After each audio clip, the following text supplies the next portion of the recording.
Roger Patterson and Bob Gimblin's encounter with Bigfoot on October the 20th, 1967 has been much debated over the years. The Patterson-Gimlin film was taken on a 16mm Kodak Sign 100 camera. Only 59.5 seconds long, it remains one of the strongest pieces of evidence for the existence of Sasquatches to date.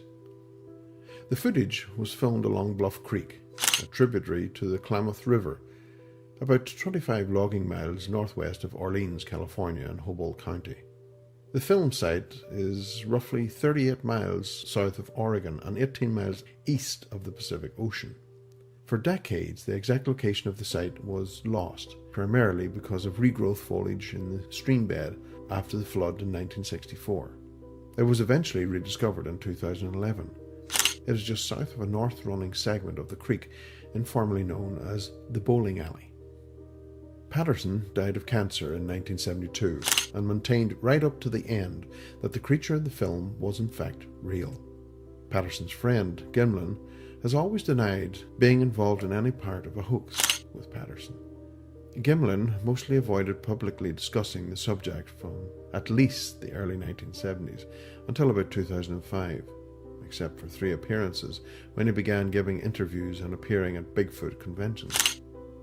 Over 50 years later, Bob Gimlin told Outside Magazine that he wishes he had never left his home in Oregon to go searching for Bigfoot with Patterson. He stated, "They'd come driving in my driveway all the times at night and go, 'Bob, we want to go Bigfoot hunting,' he said. I can understand why they don't believe in it, because I didn't believe in it either. But I saw one, and I know what I saw. And I know it wasn't a man in a suit. It couldn't have been." One of the most prominent TV show covering the incident featured on the Discovery Channel. As the stories went, in the early afternoon of Friday, October the 20th, 1967, Patterson and Gimlin were riding generally northeast, upstream, on horseback, along the east bank of the Bluff Creek. Sometime between 1:15 and 1:40 p.m., they came to an overturned tree with a large root system at a turn in the creek, almost as high as a room. When they rounded it, there was a log jam, a crow's nest, left over from the flood of 1964, and then they spotted the figure behind it nearly simultaneously. It was either crouching behind the creek to their left, or standing there on the opposite bank. Gimlin later described himself in a mild state of shock after first seeing the figure. Patterson initially estimated its height at 6.5 to 7 feet tall, and later raised his estimate to about 7 and 7.5 feet tall. Some later analysis, anthropologist Grosvenor Krantz among them, have suggested Patterson's later estimate was about 1 foot too tall. Gimlin's estimate was 6 feet even. The film shows what Patterson and Gimlin claimed was a huge, hairy, bipedal, ape-like figure with short, silvery brown or reddish dark brown or black hair covering most of its body, including its prominent breasts. The figure in the Patterson-Gimlin film generally matches the descriptions of Bigfoot offered by others who claim to have seen one, a female of the species. Patterson estimated he was about 25 feet away from the creature at its closest.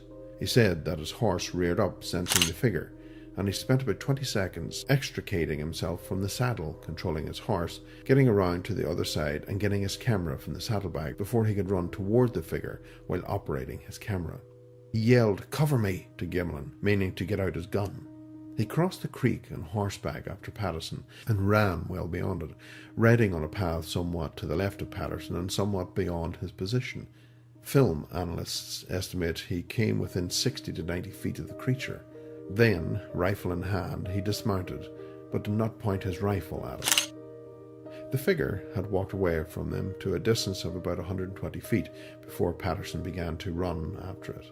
The resulting film, 59.5 seconds long at 16 frames per second, is initially quite shaky until Patterson got about 80 feet from the creature.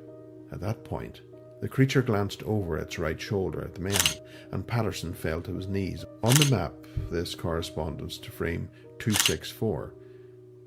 To researcher John Green, Patterson would later characterize the creature's expression as one of contempt and disgust. You know how it is when the umpire tells you one more word and you'll get out of the game? That's the way it felt. Frame 352 of the film alleged to depict a female Bigfoot, known informally as Patty. looking back at Patterson and Gimlin. Shortly after this point, the steady middle portion of the film begins, containing the famous look back frame 352.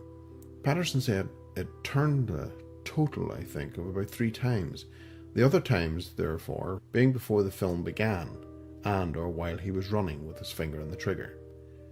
Shortly after glancing over its shoulder on the film, the creature disappeared behind a grove of trees for 14 seconds, then reappeared in the film's final 15 seconds after Patterson moved 10 feet to get a better vantage point, fading into the trees again and being lost to a view at about a distance of 265 feet as the reel of film ran out.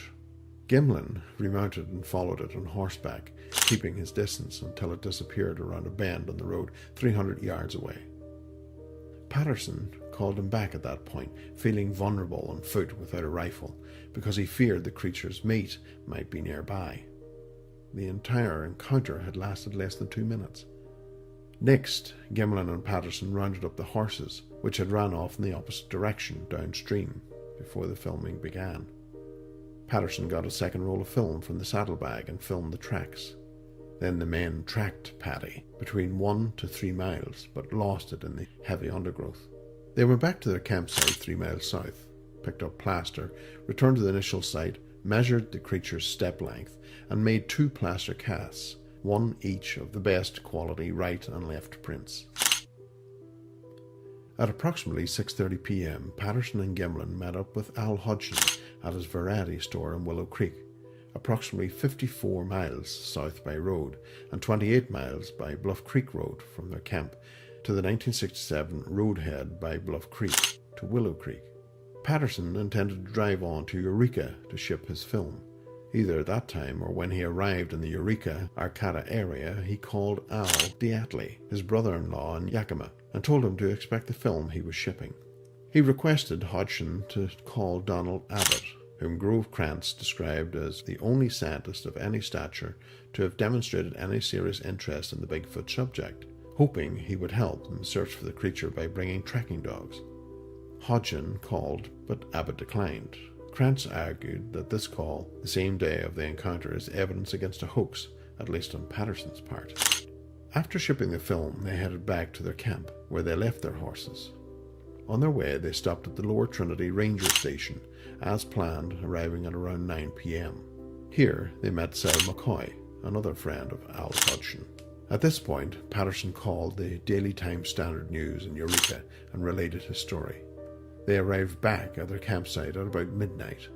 At either 5 or 5:30 a.m. the next morning, after it started to rain heavily, Gimlin returned to the film site from the camp and covered the other prints with bark to protect them. When he returned to the camp, he and Patterson aborted their plan to remain, looking for more evidence, and departed for home, fearing the rain would wash out their exit. After attempting to go out along the low road, Bluff Creek Road, and finding it blocked by a mudslide, they went instead up the steep Onion mountainside. The drive from their campsite covered around 580 miles, the initial 28 miles on a low-speed logging road, and then about 110 miles on twisty Route 96. Driving a truck with 3 horses and allowing for occasional stops, it would have taken 13 hours to get home Saturday evening, at an average speed of 45 miles per hour. It would have taken 14.5 hours at about 40 miles per hour average speed.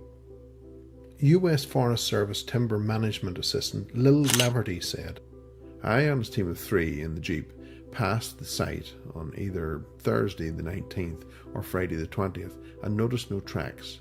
After reading the news of Patterson's encounter at the weekend break, Lafferty and his team returned to the site on Monday the 23rd and made 6 photos of the tracks. Taxidermist and outdoorsman Robert Titmus went to the site with his sister and brother-in-law 9 days later. Titmus made plaster casts of 10 successive prints of the creature and, as best he could, plotted Patterson's and the creature's movements on a map. There are a number of specialists that believe the footage to really show a Bigfoot due to his large steps, the length of his arms, the motion it takes when turning, the rippling muscles under the fur, and of course the breasts due to it being a female of the species. However, there are equally those against it, saying that it was a man in a fur suit. However, When someone came forward claiming to be the person who provided the suit, it looked nothing like it was seen in the footage. Whatever Patterson and Gimlin filmed that day back in 1967 continues to be debated, and it's likely to remain unexplained. Late in the evening of November the 15th, 1966, two young married couples had a very strange encounter as they drove past an abandoned TNT plant near Point Pleasant, West Virginia. The couples spotted two large eyes that were attached to something that was shaped like a man but bigger, maybe 6 or 7 feet tall, and it had big wings folded against its back. When the creature moved toward the plant door, the couples panicked and sped away. Moments later, they saw the same creature on the hillside near the road. It spread its wings and rose into the air following the car, which by now was travelling at over 100 miles per hour. "That bird kept right up with us," said one of the group. They told Deputy Sheriff Millard Halstead that it followed them down Highway 62 and right to the Point Pleasant city limits, and they would not be the only ones to report the creature that night. Another group of 4 witnesses claimed to see the bird 3 different times. Another sighting had more bizarre results. At about 10:30 on the same evening, Merle Partridge, a local building contractor who lived in Salem, about 90 miles from Point Pleasant, was watching television when the screen suddenly went dark. He stated that a weird pattern filled the screen, and then he heard a loud whining sound from outside that raised in pitch and then ceased. Bandit, an experienced hunting dog and protective of his territory, shot off across the yard in pursuit of the glowing eyes. His owner turned and went back into the house for his gun, but then was too scared to go back out again. He slept that night with his gun propped up against the bed. The next morning he realized that Bandit had disappeared. One statement that he read in the newspaper chilled him to the bone. Roger Scarberry, a member of the group who spotted the strange bird at the TNT plant, said that as they entered the city limits of Point Pleasant, they saw the body of a large dog lying on the side of the road. A few minutes later, on the way back out of town, the dog was gone. Newell Partridge immediately thought of Bandit, who was never seen again. On November the 16th, a press conference was held in the county courthouse, and the couples from the TNT plant sighting repeated their story. Deputy Halstead, who had known the couples all their lives, took them very seriously. "They have never been in any trouble," he told the investigators, and had no reason to doubt their stories. Very few homes could be found in the region, but one dwelling belonged to the Ralph Thomas family. On November the 16th, they spotted a funny red light in the sky that moved and hovered above the TNT plant. It wasn't an airplane. Mrs. Marcella Bennett, a friend of the Thomas family, said, but we couldn't figure out what it was. Mrs. Bennett drove to the Thomas house a few minutes later and got out of the car with her baby. Suddenly, a figure stirred near the automobile. It seemed as though it had been lying down, she later recalled. It rose up slowly from the ground, a big grey thing, bigger than a man, with terrible glowing eyes. Mrs. Bennett was so horrified that she dropped her little girl. She quickly recovered, picked up her child and ran to the house. The family locked everyone inside, but hysteria gripped them as the creature scuffled onto the porch and peered into the windows. The police were summoned, but the Mothman had vanished by the time the authorities had arrived. Mrs. Bennett would not recover from the incident for months, and was in fact so distraught that she sought medical attention to deal with her anxieties.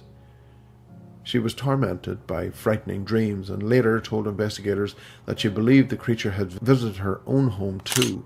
She said that she could often hear a keening sound like a woman screaming near an isolated home on the edge of Point Pleasant. Many would come to believe that the sightings of the Mothman, as well as UFO sightings and encounters with men in black in the area, were all related. For nearly a year, strange happenings continued in the area. Researchers, investigators, and monster hunters descended on the area, but none so famous as author John Keel, who has written extensively about the Mothman and other unexplained anomalies. Keel became the major chronicler of the Mothman case and wrote that at least 100 people personally witnessed the creature between November 1966 and November 1967. John was later to release the best-selling book entitled The Mothman Prophecies. John Keel arrived in Point Pleasant in December 1966 and immediately began collecting reports of Mothman sightings. and even UFO reports from before the creature was seen. He also compiled evidence that suggested a problem with television and phones that began in the fall of 1966. Lights had been seen in the skies, particularly around the TNT plant, and cars that passed along the nearby road sometimes stalled without explanation. He and his fellow researchers also uncovered a number of short-lived poltergeist cases in the Ohio Valley area. Locked doors opened and closed by themselves. Strange thumps were heard inside and outside of the homes, and often inexplicable voices were heard. The James Lilly family, who lived just south of the TNT plant, were also bothered by the bizarre events that they finally sold their home and moved to another neighbourhood. Keel was convinced that the intense period of activity was all connected. And stranger things took place. A reporter named Mary Hare, who was at the Point Pleasant correspondent for the Athens, Ohio newspaper, The Messenger, also wrote extensively about the local sightings. In fact, another one, after one very active weekend, she was deluged with over 500 calls from people who saw strange lights in the skies. One night in January 1967, she was working late in her office in the county courthouse, and a man walked in through the door.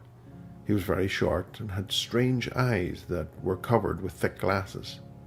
Hire said that he spoke in a low, halting voice and asked for directions to Welch, West Virginia. She thought that she had some sort of speech impediment, and for some reason he terrified her. He kept getting closer and closer to me, she said, and his funny eyes were staring at me almost hypnotically. Alarmed, she summoned the newspaper's circulation manager to her office, and together they spoke to the strange little man. She said that at one point in the discussion she answered the telephone when it rang. She noticed the little man pick up a pen from her desk. He looked at it in amazement, as if he had never seen one before. Then he grabbed the pen, laughed loudly, and ran out of the building. Several weeks later, Hare was crossing the street near the office and saw the same man on the street. He appeared to be startled when he realized that she was watching him, turned away quickly, and ran for the big black car that suddenly came around the corner. The little man climbed into it and quickly drove away. At around 5 o'clock in the evening on December the 15th, 1967, the silver bridge linking Point Pleasant to Ohio suddenly collapsed while filled with rush hour traffic. Dozens of vehicles plunged into the dark waters of the Ohio River, and 46 people were killed. 2 of those were never found, and the other 44 buried together in the town cemetery of Gallipolis, Ohio. On that same tragic night, the James Lilly family, who still lived near the TNT plant at the time, counted more than 12 eerie lights that flashed above their home and vanished into the forest. During Christmas week, a short, dark-skinned man entered the office of Mary Hare. He was dressed in a black suit with a black tie, and she said that he looked vaguely oriental. He had high cheekbones, narrow eyes, and an unidentified accent. He was not interested in the bridge disaster, she said, but he wanted to know about the local UFO sightings. Hire was too busy to talk with him, and she handed him the file of the related press clippings instead. He was not interested in them and insisted on speaking with her. She finally dismissed him from her office. That same night, an identically described man visited the homes of several witnesses in the area who had reported seeing the lights in the sky. He made them all very uneasy and uncomfortable. In January 2002, the film The Mothman Prophecies, a story by John Keel, was a smash hit and broke box office records totaling $55.1 million. But if Mothman was real, and he truly was some unidentified creature that cannot be explained, what was behind the UFO sightings, the poltergeist reports, the strange lights and sounds, the men in black, and most terrifying, the collapse of the Silver Bridge?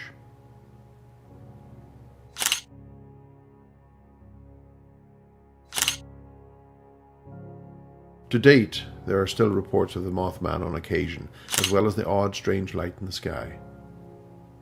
Whatever the true nature behind this phenomena, if real, it's sure to remain unexplained for quite some time.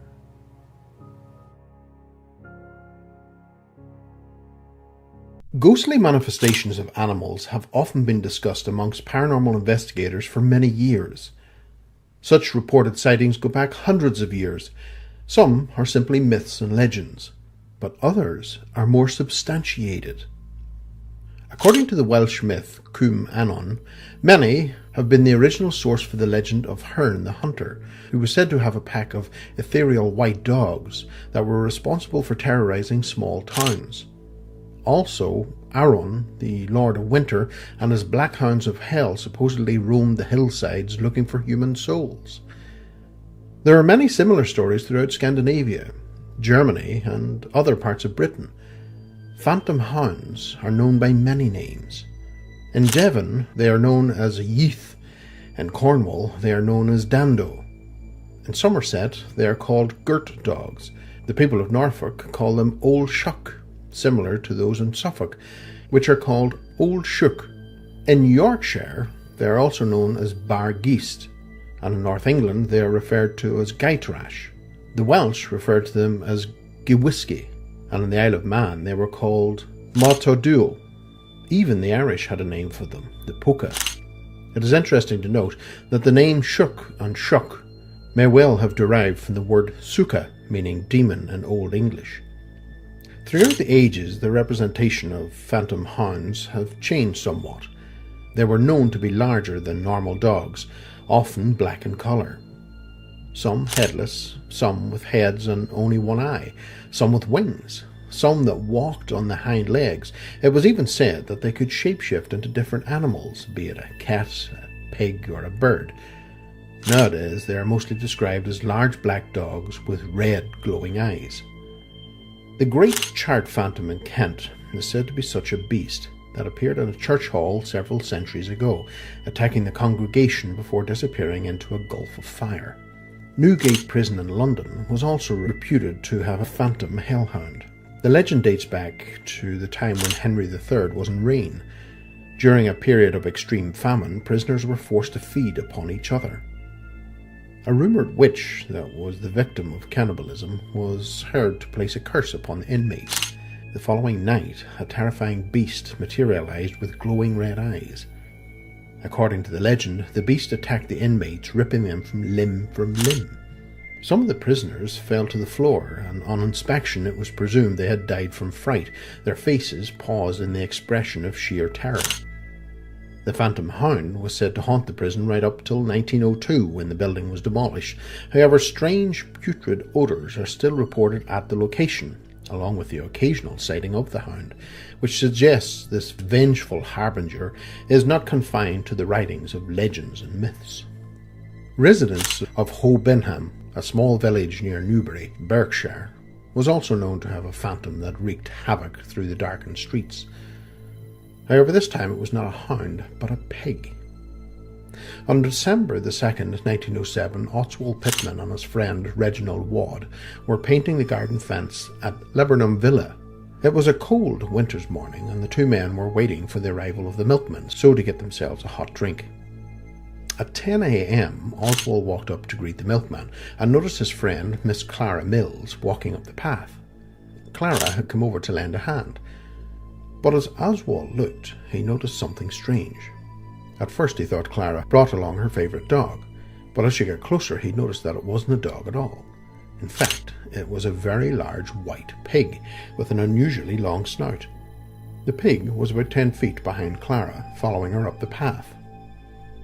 Oswald turned and went back into the garden to tell Richard that Clara was here, and for some odd reason she had brought along a large white pig. As Clara entered the garden, Reginald shouted over, "You'll have to leave your pig outside." Reginald was a keen gardener and didn't want his flower beds being messed up. Clara stopped, with her puzzled look on her face. "What pig?" replied Clara. Oswald got up to look, but there was no pig to be seen. Clara said she had not even seen a pig, and if one was walking beside her, she would have certainly have heard it. Puzzling as to what he had seen, Oswald and Clara decided to travel back down the path in hope of finding the odd-looking beast.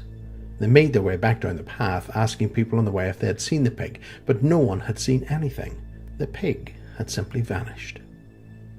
During the month a number of the residents in the small village of Ho Binham also reported seeing the unusual pig.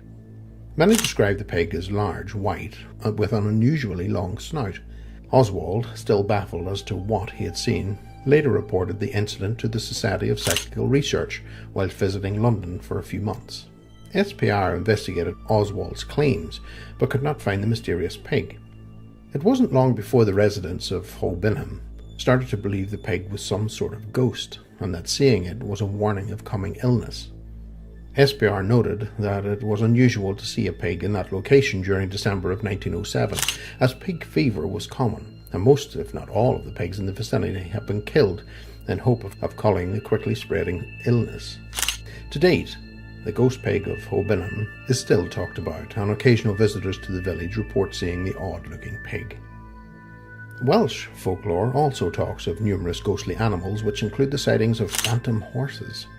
Residents of Brynymeen, near Cluny Bay, Wales, have reported seeing a white phantom horse numerous times.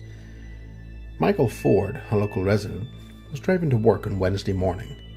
He decided to stay off the motorway and stick to the minor roads, as his car tax had run out the day before, and he was hoping not to have to tax it until Friday. As he drove down the twisty country road, the sun was just coming up. Then suddenly, from nowhere, a large white horse appeared in front of him from over the hedge. Michael slammed on the brakes. He described how the horse filled the car windscreen. He braced for an impact, but then nothing. Michael looked up. To his astonishment, the horse had vanished. He quickly jumped out of his car and looked in both adjacent fields. There was still no sign of any horse. Still puzzled, he went over to the hedge where the horse had appeared and looked over. He was shocked to find no hoof marks in the muddy field. Realizing that he had obviously seen something quite strange, he jumped back into his car and sped away. From then on, Michael took an alternative route. There have been several sightings of the ghostly horse on that particular road, and most of them take place in early morning. Another road in Edge Hills is also said to be haunted by a phantom horse. In fact, the appropriately named White Horse Road has had many reported incidents. The road, which has been named after the ghostly manifestations, cuts through the countryside. On one side of the road is the haunted Edge Hill battlefield, where residents have reported seeing soldiers and hearing gunshots. On the other side is where the bodies of soldiers are buried. The Battle of Edge Hill was the first major conflict of the English Civil War. Some believe the phantom horse was Prince Rupert's, who had been ridden into battle. Prince Rupert did survive the battle, but it is rumoured that he was thrown from the horse during cannon fire that had killed his horse instantly. Another notable horse of the Edge Hill battle was owned by Captain Kingsmill, who apparently died on the field. The phantom horse was said to be seen galloping through the field and passing in front of car headlights on White Horse Road. The most unusual of all animal ghosts have to be the sighting of a ghostly monkey, which is said to haunt Athelhampton Hall, a 15th century hall in Dorset that was built by Sir William Martin in 1485. The monkey is said to have been trapped behind a secret passageway and died of starvation. The spirit of the monkey is said to haunt the hall, scratching behind the walls in a desperate attempt to escape. It seems that there is numerous stories of people seeing ghostly manifestations of animals. As for evidence, there does seem to be a lack of good photography, of good photographs or video footage to support the theory that such things exist. But many would argue, why can't they exist? It seems people are more inclined to believe the story of a phantom monk than a phantom pig, duck, chicken or horse, etc., even when there are many accounts of seeing such ghostly animals. For now, however, these mysterious phantom beasts remain a mystery. The Cottingley fairies appeared in a series of photographs taken by Elsie Wright and Frances Griffiths, two young cousins who lived in Cottingley, near Bradford in England, in 1917. When the first two photographs were taken, Elsie was 16 years old and Frances was 9. The pictures came to the attention of writer Sir Arthur Conan Doyle, who used them to illustrate an article on fairies he had been commissioned to write for the Christmas 1920 edition of the Strand magazine. Doyle, as a spiritualist, was enthusiastic about the photographs and interpreted them as clear and visible evidence of psychic phenomena. Public reaction was mixed. Some accepted the images as genuine, others believed that they had been faked. In mid-1917, 9-year-old Frances Griffith and her mother, both newly arrived in the UK from South Africa, were staying with Frances's aunt, Elsie Wright's mother, in the village of Connolly in West Yorkshire. Elsie was then 16 years old. The two girls often played beside the stream at the back of the garden, much to the mother's annoyance because they frequently came back with wet feet and clothes. Frances and Elsie said they only went out to see the fairies, and to prove it, Elsie borrowed her father's camera, a mid-quarter plate. The girls returned about 30 minutes later, triumphant. Elsie's father, Arthur, was a keen amateur photographer and had set up his own darkroom. The picture on the photographic plate he developed showed Frances behind a bush in the foreground, on which 4 fairies appeared to be dancing. Knowing his daughter's artistic ability and that she had spent some time working in a photographer's studio, he dismissed the figures as cardboard cutouts. 2 months later, the girls borrowed his camera again, and this time returned with a photograph of Elsie sitting on the lawn, holding out her hand to a 1-foot-tall, 30-centimetre gnome. Exasperated by what he believed to be nothing more but a prank, and convinced that the girls had been tampering with his camera in some way, Arthur Wright refused to lend it to them again. His wife Polly, however, believed the photographs to be authentic. The photographs became public in mid-1919, after Elsie's mother attended a meeting of the Theosophical Society in Bradford. The lecture that evening was on fairy life, and at the end of the meeting, Polly Wright showed the 2 fairy photographs taken by her daughter and niece to the speaker. As a result, the photographs were displayed at the Society's annual conference in Harrogate, held a few months later. There they came to the attention of the leading member of the Society, Edward Gardner. One of the central beliefs of Theosophy is that humanity is undergoing a cycle of evolution towards increasing perfection, and Gardner recognized the potential significance of the photographs for the movement. In fact, that 2 young girls had not only been able to see fairies, which others had done, but had actually for the first time been able to materialize them at a density sufficient for the images to be recorded on a photographic plate, meant that it was possible that the next cycle of evolution was underway. Gardner sent the prints along with the original glass negatives to Harold Snelling, a photography expert. Snelling's opinion was that the 2 negatives were entirely genuine, unfaked photographs, with no trace whatsoever of studio work involving card or paper models. He did not go as far to say that the photographs showed fairies, stating only that these are straightforward photographs of whatever was in front of the camera at the time. Gardner had the prints clarified by Snelling and the new negatives produced, more conductive to printing, for use in the illustrated lectures he gave in the UK. Snelling supplied the photographic prints, which were available for sale at Gardner's lectures. Gardner sought a second opinion from the photographic company, Kodak. Several of the company's technicians examined the enhanced prints, and although they agreed with Snelling that the pictures showed no signs of being faked, they concluded that this could not be taken as conclusive evidence that they were authentic photographs of fairies. Kodak declined to issue a certificate of authenticity.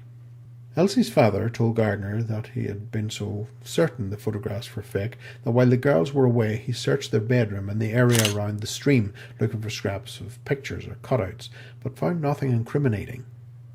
Gardner believed the Wright family to be honest and respectable. To place the matter of the photograph's authenticity beyond doubt, he returned to Cottingley at the end of July with 2 Kodak Cameo cameras and 24 secretly marked photographic plates. Until the 19th of August, the weather was unsuitable for photography, because Frances and Elsie insisted that the fairies would not show themselves if others were watching. Elsie's mother was persuaded to visit her sisters for tea, leaving the girls alone. In her absence, the girls took several photographs, 2 of which appeared to show fairies. In the first, Frances is shown in profile with a winged fairy close to her nose. The second fairy, offering posy of harebells to Elsie, shows a fairy either hovering or tiptoeing on a branch and offering Elsie a flower. 2 days later, the girls took the last picture. Fairies and Their Sunbath. The plates were packed in cotton wool and returned to Gardner in London. Doyle used the later photographs in 1921 to illustrate a second article in the Strand in which described other accounts of fairy sightings. The article formed the foundation for his 1922 book, The Coming of the Fairies. As before, the photographs were received with mixed opinions. Skeptics noted that the fairies looked suspiciously like the traditional fairies of nursery tales, and that they had very fashionable hairstyles. The public interest in the Cottingley fairies gradually subsided after 1921. Elsie and Frances were interviewed by journalist Austin Mitchell in September 1976 for a programme broadcast on Yorkshire television. When pressed, both women agreed that a rational person doesn't see fairies, but they denied having fabricated the photographs. In 1978, the magician and scientific skeptic James Randi and a team from the Committee of the Scientific Investigation of Claims of the Paranormal examined the photographs using a computer enhancement process. They concluded that the photographs were fakes and that strings could be seen supporting the fairies. Geoffrey Crawley, the editor of the British Journal of Photography, undertook a major scientific investigation of the photographs and the events surrounding them. Published between 1982 and 1983, the first major post-war analysis of the affair. He also concluded that the pictures were fakes. In 1983, the cousins admitted in an article published in the magazine The Unexplained that the photographs had been faked, although both maintained that they really had seen fairies. Elsie had copied illustrations of dancing girls from a popular children's book of the time, Princess Mary's Gift Book, published in 1914, and drew wings on them. They said that they had then cut out the cardboard figures and supported them with hat pins, disposing of their props in the stream once the photograph had been taken. But the cousins disagreed about the fifth and final photograph. Elsie maintained it was a fake, just like the others, but Frances insisted that it was genuine. In an interview given in the early 1980s, Frances said, "It was a wet Saturday afternoon, and we were just mooching about with our cameras, and Elsie had nothing prepared. I saw these fairies building up in the grass and just aimed the camera and took a photograph." Both Frances and Elsie claimed to have taken the fifth photograph. In a letter published in the Times newspaper on the 9th of April 1983, Geoffrey Crawley explained the discrepancy by suggesting that the photograph was an unintended double exposure of fairy cutouts in the grass, and thus both ladies can be quite sincere in believing that they each took it. In a 1985 interview on the Yorkshire television Arthur C. Clarke's World of Strange Powers, Elsie said that she and Frances were too embarrassed to admit the truth after fooling Doyle, the author of Sherlock Holmes. Two village kids and a brilliant man like Conan Doyle, well, we could only keep quiet. In the same interview, Frances said, "I never thought of it as being a fraud. It was just Elsie and me having a bit of fun, and I can't understand to this day why they were taken in. They wanted to be taken in." The photographs of the two cameras were used on a display in the National Science and Media Museum in Bradford, England. On October the 4th, 2018, the first two of the photographs, Alice and the Fairies and Iris and the Gnome, were sold by Dominic Winter Auctioneers in Gloucestershire. The prints, suspected to have been made in 1920 to sell at the Theosophical Lectures, were expected to bring between £700 and £1,000 each. The update from Dominic Winter Auctioneers, the first photograph, lot 2922, estimated between £700 and £1,000, sold actually for £15,000. The second plate, lot 921, estimated between £700 and £1,000, sold actually for £5,400.